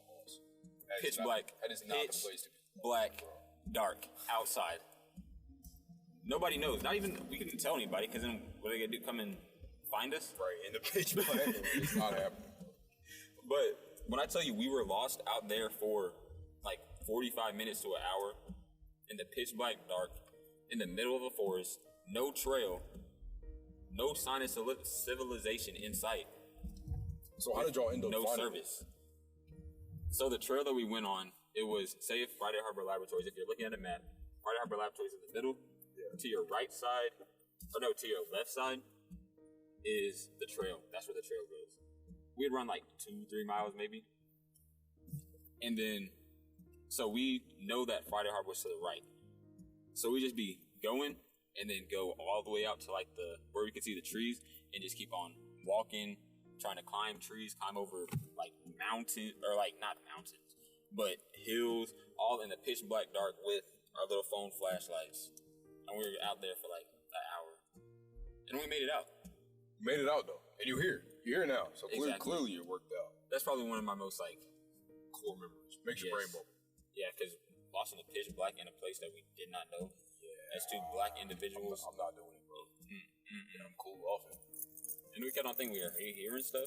Yeah. And then it's also a like nature preserve land. So they're like deer and like little foxes and stuff. They'll be making noise. So it was trippy. It was fun though. I feel like that's like probably one of my core memories. I feel like that's like the most exciting thing that's happened in my life.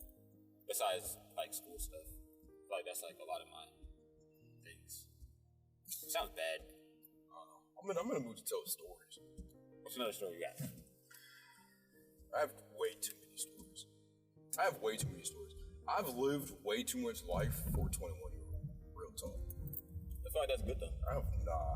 Absolutely not. I feel like it helps you grow. Absolutely not. Maturity.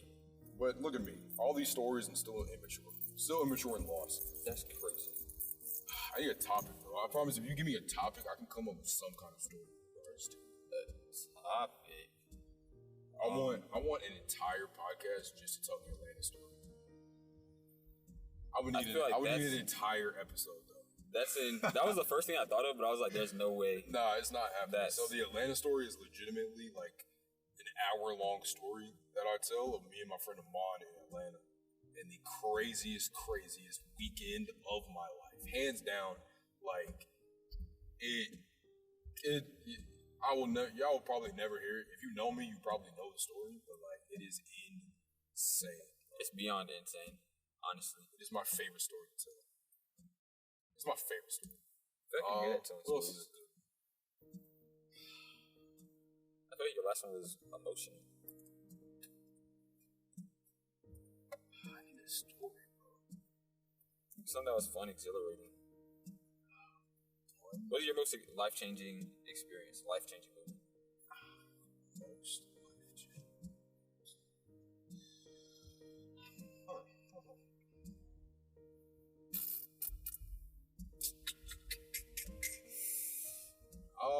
I can't talk about most life-changing moment on here.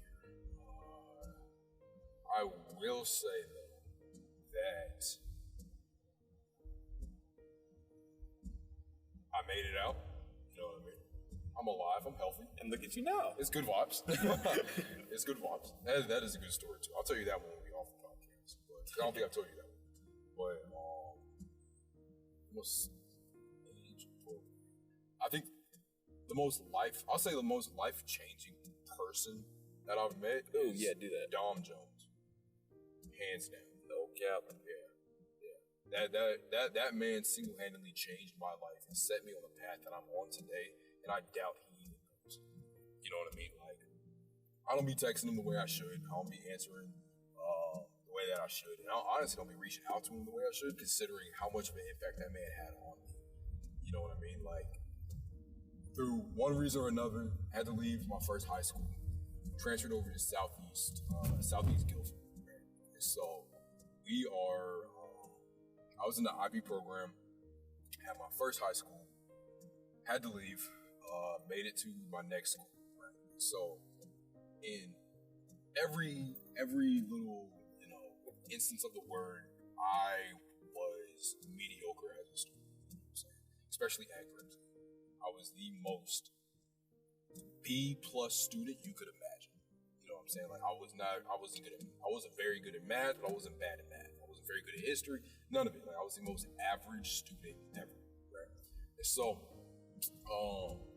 of course, like when you're constantly just getting B's and like good enough to stick around, your professors or your teachers kind of get like an air around you where it's like, oh, he's gonna do just okay. You know what I'm saying? He's just gonna do just enough to make it by. And that was me, you know what I'm saying? And so I never really saw myself as an extremely intelligent individual. And that's probably why I still think of myself as that today. But leaving that school and, being surrounded by people who like, no, you're a very intelligent individual and you have a lot to come for you. And you have a lot coming to you. You know what I'm saying? When I switched to Southeast, that was the first time I'd ever been in an interaction, like, where my intelligence was brought into the forefront. You know what I'm saying? Yeah. No, everybody was kind of worried about my race when I was at Grimsley, and then going to Southeast, that's where they were like, no, you're smart. I don't care what you look like. You're a smart guy. You know what I'm saying? Yeah, in general. And I'd never seen that before, and the literal first person to ever bring that to my eye was Dom Jones. Because Dom, all intents and purposes, is the most, I don't even know how to describe Dom, bro. Like, he would come to class and tell the most insane stories. And then he would sit here and he'd be like, oh yeah, I'm going to get a 5 on that exam, that exam, that exam, that exam, that exam.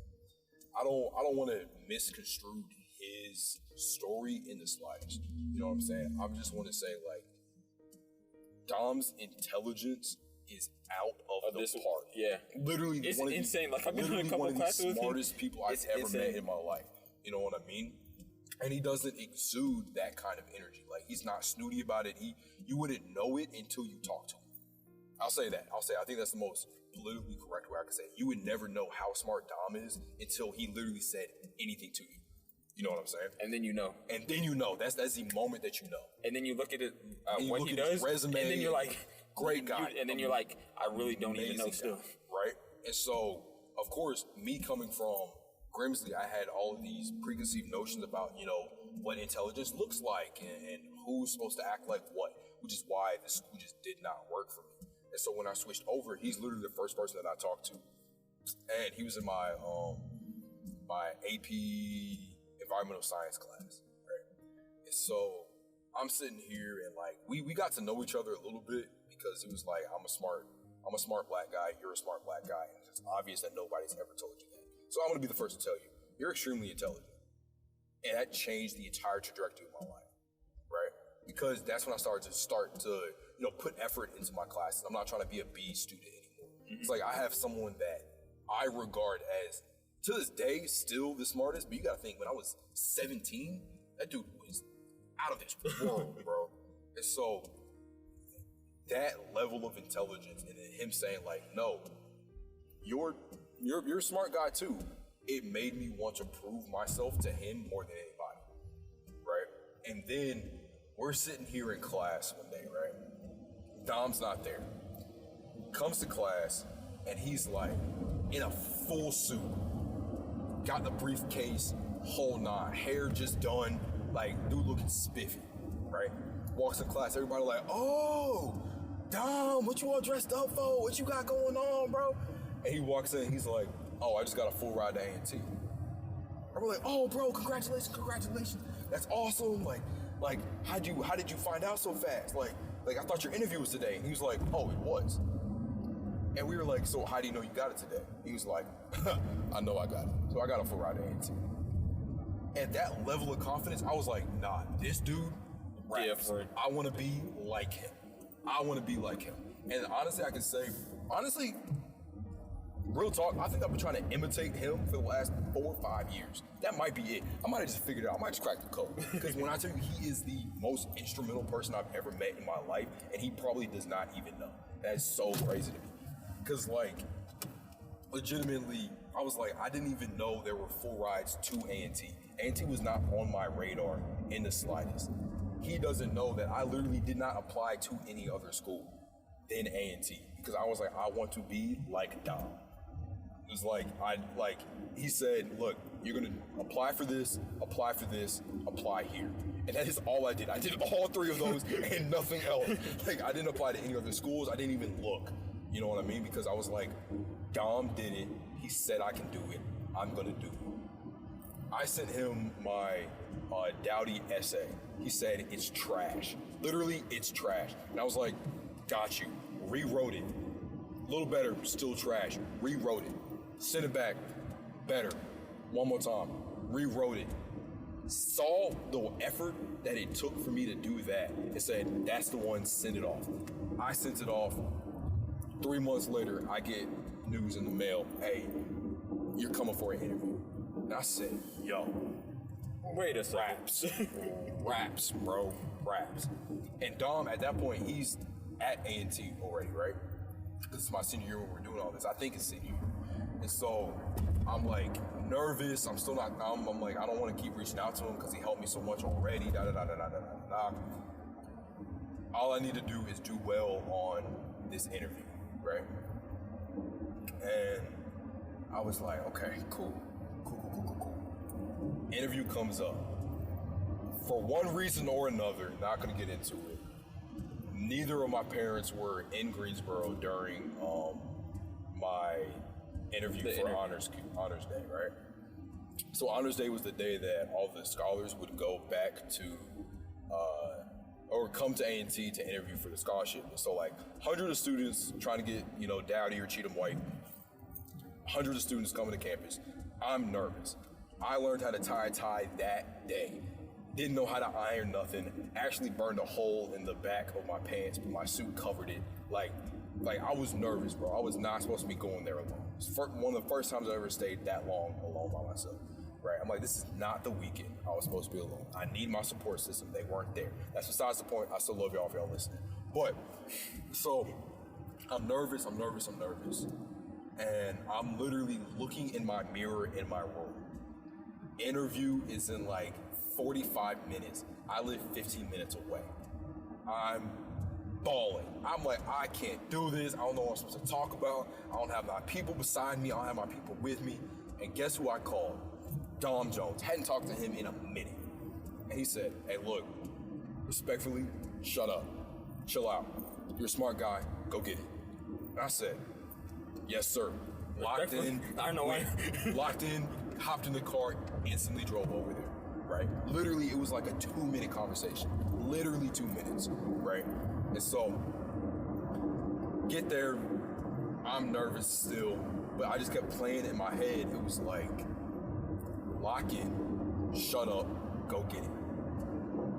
And that's been it. And I think I've been following those words in my head unconsciously for the last 4 years. Literally just shut up, lock in and go get it.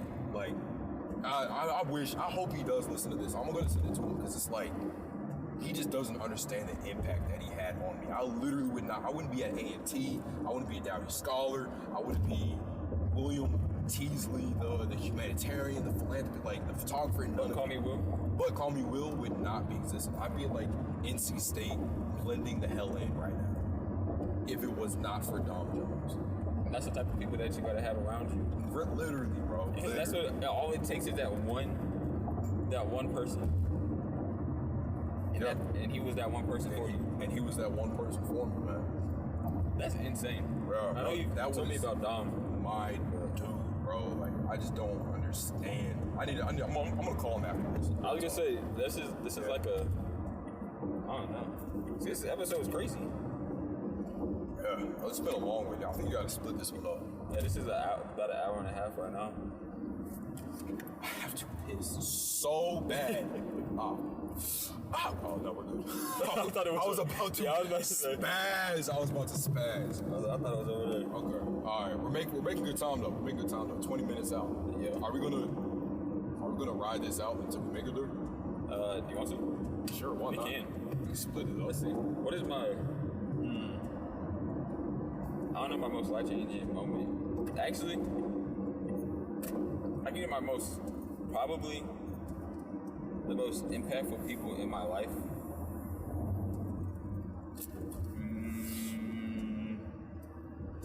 But I'll say somebody that changed the trajectory of my life is Mr. Antoine Foreman. Like I talked to you about him a lot. Shout out Mr. Foreman. But my freshman year at A&T, or how I got to A&T was also a crazy story because my mom told me to apply because she's from North Carolina. She was like, you should apply to some HBC, so I applied to Tuskegee and A&T. The morning before, it was raining. I was like, we don't really have to go. But she was like, nah, we're going. And then made me go. Loved it. I was like, I want to go here. She was like, well, I found out that there are full rides. And I was like, well, I'll apply to them. That's what I want to do. So it just like so happened that I came here. And I almost did not come here simply because it was raining before the day that my tour was scheduled. But nonetheless, it was raining that day. Nonetheless, though, on I don't even remember when it was, but freshman year, we're in the honors program, or scholarship program that we're in is through the honors college, and to be able to maintain found an honors college. Yes, shout out Dean Margaret Knipes. Dean Margaret. Or Doctor. Yeah, Margaret. Dean Doctor. I don't know. It doesn't feel right saying her first name. So. Shout out Dean Knipes. But to be able to be in the honors college, you have to participate in these things called honor lecture series, which is pretty much like guest speakers that are events that are put on by the honors program, honors college. So my very first one that I went to, I didn't know who was speaking. I didn't know what it was about. I knew that I had to do it to be able to stay in the honors program. So I went. The speaker ended up being Mr. Antoine Foreman. He ended up talking about how time is a resource and how to use that time to not only invest in yourself, but also invest in others. And it was, I think it was like an hour-long lecture series. Yeah. But single-handedly, that hour, I think, may have been the most impactful hour of my life. Like that changed my entire perspective of how I view living, doing anything. Because you're spending time, even now we're spending time doing something. Making this podcast that will hopefully impact somebody is, I feel like that's a good use of the time. Okay. But every time I'm doing something, I always think, what can I be doing outside of this to either be furthering myself, furthering other people, or anything of that nature. Like, for example, instead of watching a 20-minute YouTube video, could I be spending 20 minutes working on creating podcast content instead of or on TikTok instead of writing scholarship essays or just trying that to little find stuff. out how to build a water bottling company or something like that. And all those little moments and all those little amounts of time, they literally all add up. And I never I guess I never thought of it like that. Yeah, time isn't regarded as a commodity the way that it should be. Exactly. Like you can make money if your thing is money. You can make money as often as you want to, but time, you cannot get time back. Yeah. And I heard that, and I understood it to a point before we had that before he like broke everything down. But after that conversation, it changed my complete perspective on how I view time. Not to say like to rush anything or that you shouldn't take time to socialize or enjoy yourself, but that you have so much time, and if you're wasting that time, you're wasting the most valuable resource that you were given. The thing that always got me about time has been like, people would be like, "Oh, life is short. Live it up to the fullest and all that." Life is the longest thing you'll ever do, bro. Like, legitimately, it's the longest thing you will ever do. And I have, let's say, like, another thing I probably need to talk to my therapist about on Monday is like, I don't think I'm going to live long. You know what I mean? Like 30, 40, 50 years maybe. Cool, gas. That's just how my brain works. I only expect myself to live to 80, 90, 100 or whatever. And I'm okay with that. You know what I mean? I'm going to do the time that I can. But with that idea, I'm like, look, I got to get all of my life done.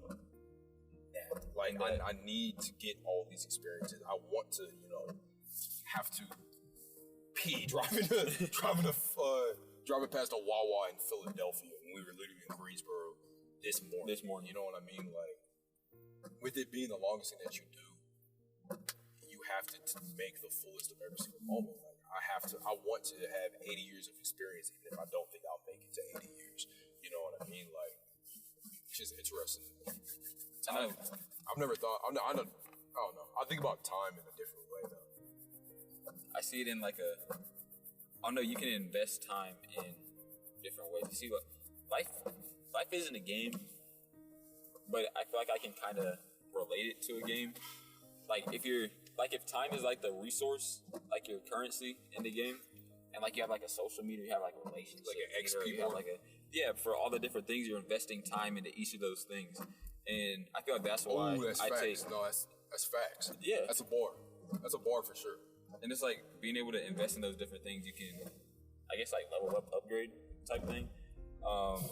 But with that, I feel like taking as many opportunities as I can and just making it happen. If I'm running from one thing to the next thing to the next thing, I feel like I'm making the most use of my time. I'm not wasting a single minute, single second of my life. Yeah. And it's a comforting feeling to do that, though, because I know like my day was not wasted. How long have we been on this earth? 21 years, 365 days, 7,665 days. Yeah. And then how many? He's doing the actual math to find out how many days you've been on Earth.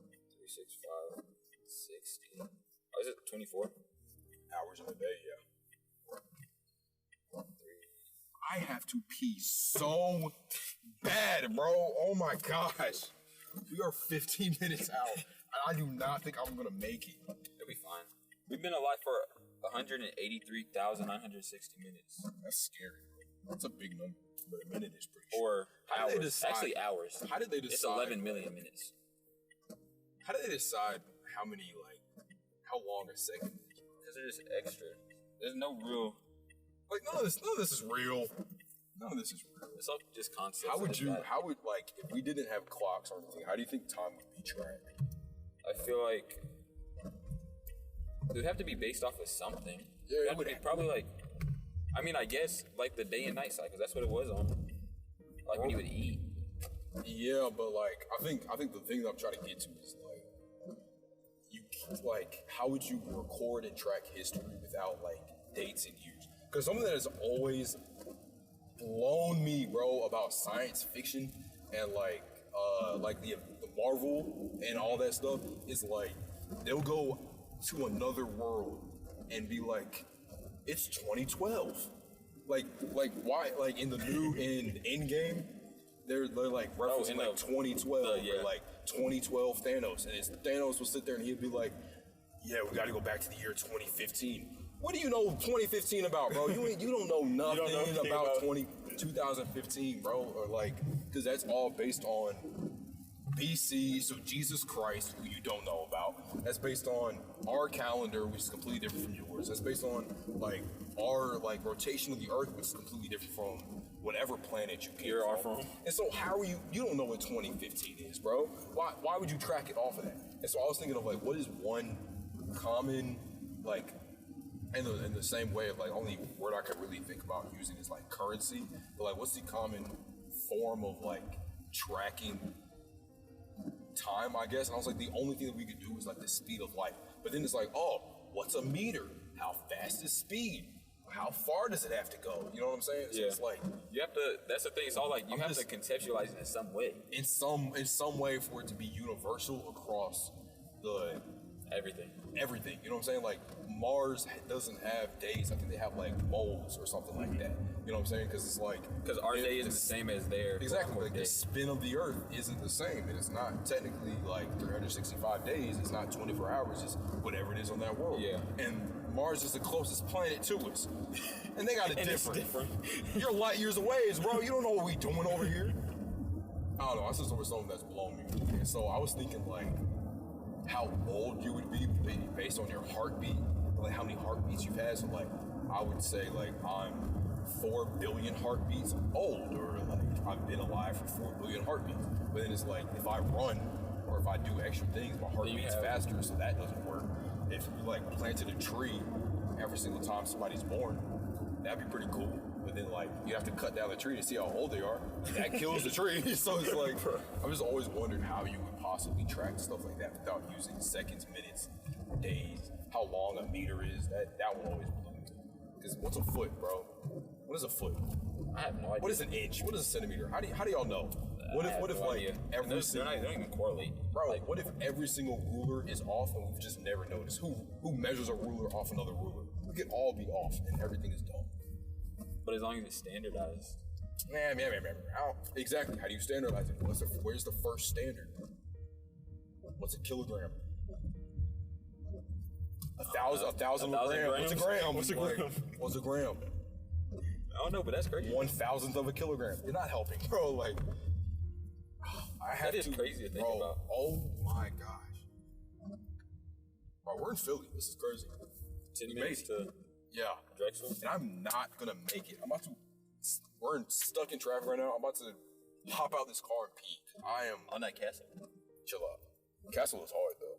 Yeah, castle is tough. Oh my gosh, that is crazy to think about though. That's how everything started. That's what I think about how stuff my time. That's what I spend my time thinking about. You know, I wouldn't want to die if I didn't have to. Humen.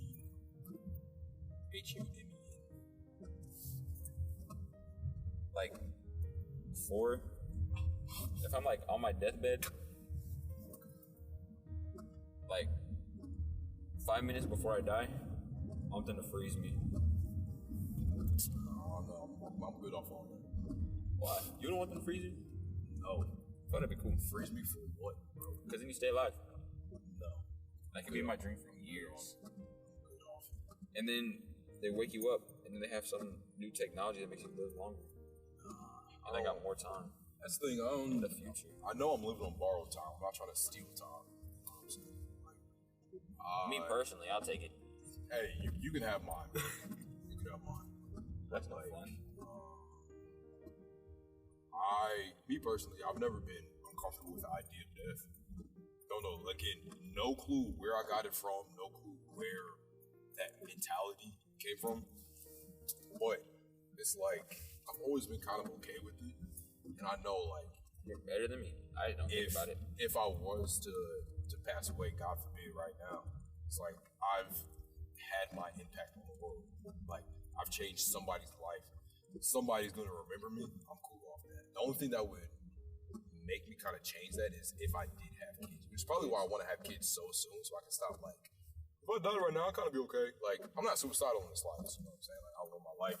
I have a very good life, but I'd be like, I'm not gonna go out of my way, like, to ensure that I stay alive just for the sake of being alive. You know what I mean?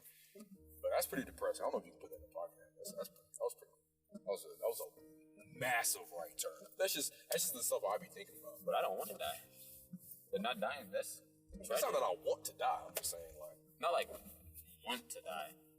I'm saying like I don't want to die. Like, have you seen the movie? Is it Hancock?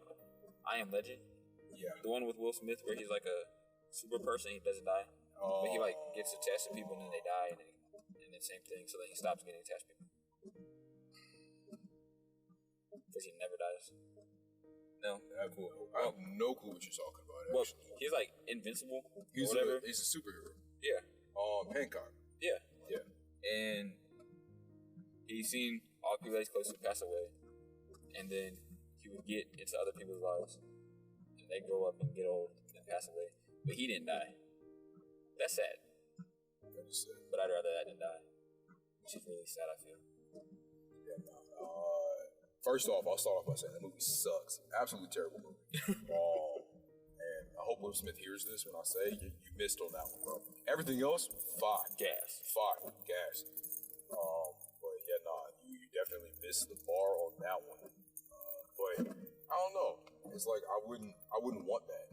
I think I'm more worried about. It's probably selfish of me. I think I'm more worried of seeing people that I love pass away because I've yet to have it. So I would rather be the first one to go because I don't want to see like anyone that I love go. I feel like I'm the complete opposite. I'd rather That's crazy to me. That's insane to me, bro. I'd rather go through seeing them pass than them see me pass. I'm trying to hold it together, bro. 7 minutes. This has been, what time is it now? 4:24. Yeah. This is crazy. I'm about to ride the shoulder, bro. I'm about to swim there, bro. What in the world? I have to pee so bad, Jump bro. off of this bridge. Like, it hurts, bro. Oh my gosh. That's a big building. We're in Philly, and I can't even, like, mentally process that because all I'm trying to do is make sure my kidneys are I have first. never seen 6/10 of a mile. Nah, really. I guess you would need it in a place like this. 0.2 miles on 30th Street. Yeah, You think people are gonna find this entertaining? I don't think they're gonna listen to the whole thing. This thing is really long, bro. Now, I'm gonna have to split this up. Yeah, this one's really long.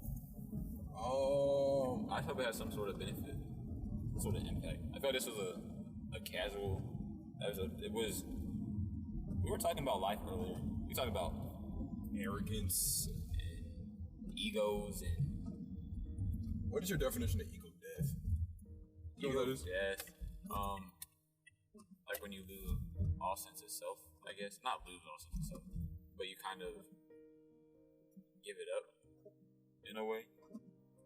Which I have absolutely no idea how anybody does that. Maybe it's just because I have that big of an ego. But ego too big to die. I've never understood what ego death. yeah, that's something like I don't know how to really explain it. But I know a few people that have said that they've had an ego death, or they have an ego death. And it's like I don't know how that happens or you get to that, but I think it works for you. I think it's like the breaking down of your inner consciousness.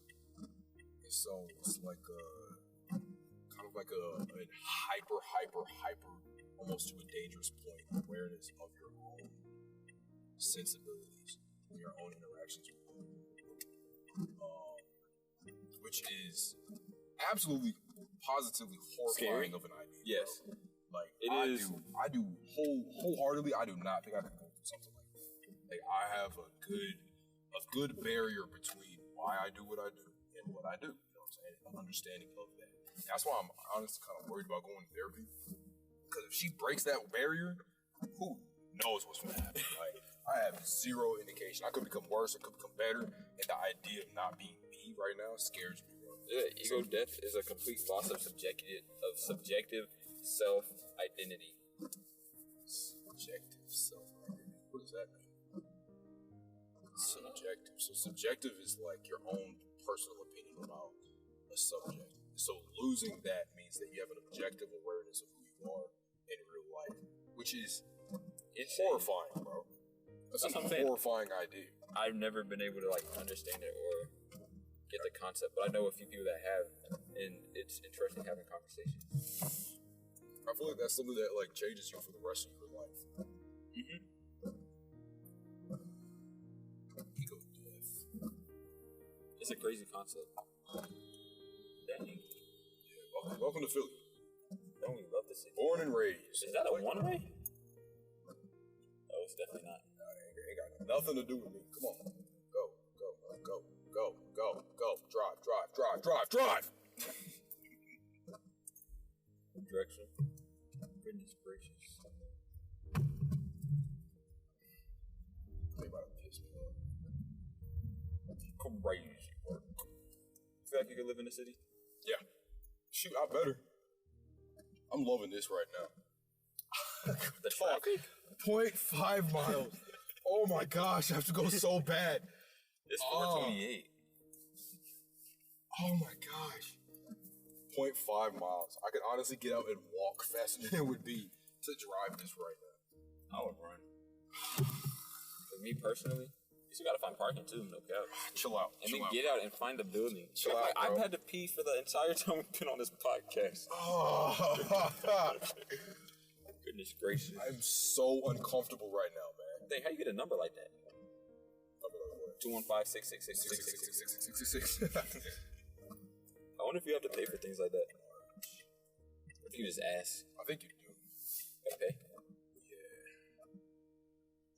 Maybe I'll... Have you had to change your phone number before? Nope. Got the same phone number for. You feel like you want to have the... Wait, pause, time out. You feel like you'll ever get to a point where you need multiple phones? Yeah, I think I'm at that point right now, actually. For real? Yeah. You know, I've been thinking about that right now, actually. Yeah. Wholeheartedly, no rap cap. I definitely am. I feel like I need a personal one and then a... professional. Yeah, absolutely. Because it's like I don't like mixing work and play. Yeah, I'm mixing work and play right now. So like literally, I'll go from like, "Hey, Will, we need your appearance release form signed," and then it'll be like, "Oh, TikTok." Like, yeah, I definitely need 2 phones. 2 phones. One for the business, and one for the personal socializing. I thought you were actually gonna sing it. I was like, I am not finna pay that man.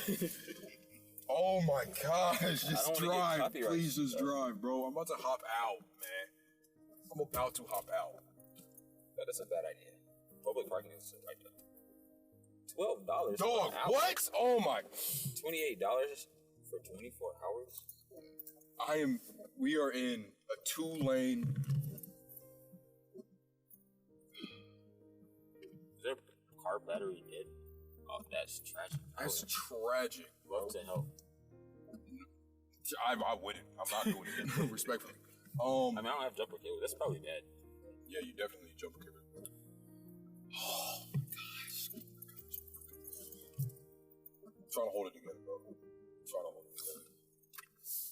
When's your next moment with the Fox Masters? Why today? Is this what people that vlog do? You said what? Is this what people that vlog do? Probably. They just put up a mic or a camera and just start talking. And just whatever they think that they just say. Come on, go. We go through a tunnel.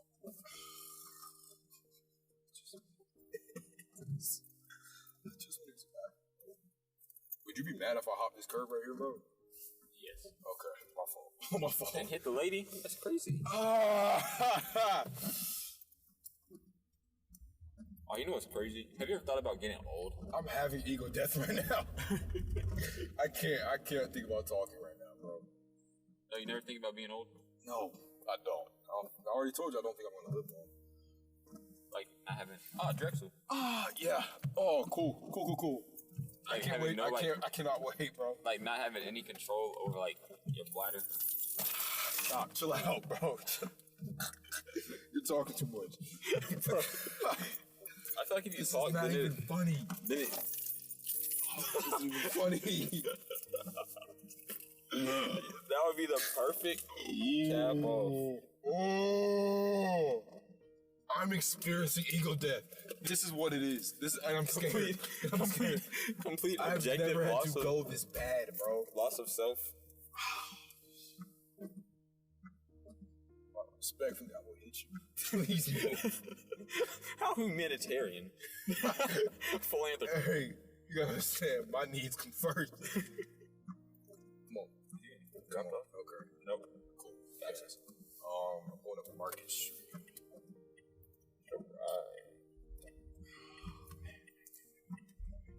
We're here, man. I don't know if I could live in the city. I think it will settle in right when Hit the bathroom. I hit the bathroom. Okay. You ever had to go to the bathroom so bad and you like can't? You forget. Nah, you like can't go. I be having that happen all the time. I need to get myself checked out. I I need to go to the doctor, bro. When was the last time you went to the doctor? Way too long ago. When was the last time you went to the dentist? Not that long ago, actually. Like less than a month. Like I was just at the dentist the other day. That's like one of the things I feel like I need to do more. Go to the doctor and dentist. Because like when I was back at home, you know, having parents do stuff that makes life so much easier. I just forget. Like a doctor, I gotta find a doctor. Like, what happens if I go to the UK? They don't have dentists over there. Oh, it's tragic. Yeah. My fault, everybody. My fault. All right, well, podcast episode over. Yeah, podcast episode over. I'm Thank gonna you go for pee, bro. thank you for listening. Hope you have a good day.